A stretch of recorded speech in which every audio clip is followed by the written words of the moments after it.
Hello students, कैसे हैं आप सब। मेरा नाम है राजन कुमार एंड आप देख रहे हैं राजन एकेडमी ऑफ एजुकेशन। आज के इस वीडियो में हम लोग बात करने वाले हैं कोर्ट्स किने के द्वारा लिखी गई एक poem rain on the roof नामक कविता के बारे में। तो चलिए स्टार्ट करते हैं इस कविता की समरी।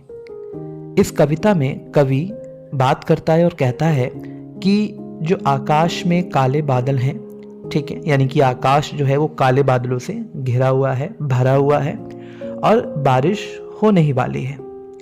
कवि देख रहा है कि कैसे बारिश की जो बूंदें हैं वो आंसुओं की तरह लग रही हैं। किसी इंसान के जैसे आंसू होते हैं ना, उसी तरीके से बारिश की बूंदें भी लग रही हैं। और जो रात का दुखी अंधेरा है वो बिल्कुल साफ कर दिया है बूंदों ने, यानी कि जो बूंदें हैं उन्होंने, मतलब बारिश की बूंदों ने उस दुख के अंधेरे को साफ कर दिया है, आकाश साफ कर दिया है।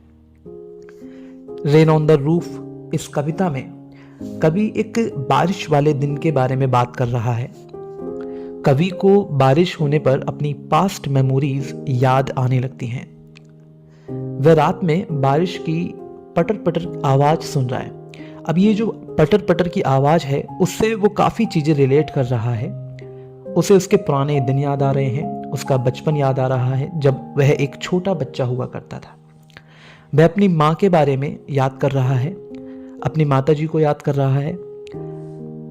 वह उन मेमोरीज को याद कर रहा है जो उसने अपनी माँ के साथ में बिताई। वो वक्त जो उसने अपनी माता के साथ में बिताया उसको याद कर रहा है।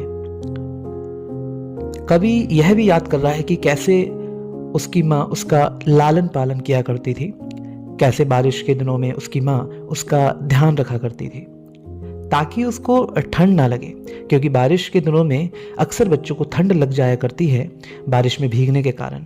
तो उसकी माँ ये ध्यान रखा करती थी कि उसके बच्चे को ठंड ना लग जाए।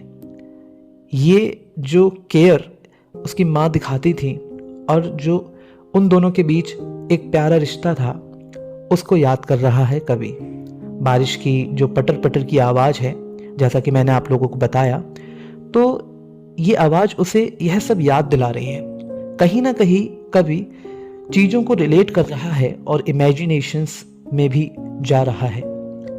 हमें यहाँ पर यह भी सीखने को मिलता है कि हमें कुछ लम्हे, जो प्रेजेंट में जो भी लम्हे होते हैं, कोई भी चीज़ें होती हैं, वो कई बार हमें पुरानी मेमोरीज को याद करने का एक जरिया बन जाती हैं। हमें ऐसा लगता है कि जो पुरानी जो भी हमारी मेमोरीज हैं, हमारे बचपन की मेमोरीज हैं, कुछ ना कुछ चीज़ों से वो रिलेट हो जाती हैं, हमें याद आ जाती हैं वो मेमोरीज। उन्हीं मेमोरीज को यहाँ पर कवि ने बड़े अच्छे ही ढंग से हमें बताया है और इमेजिनेशंस का इस्तेमाल किया है।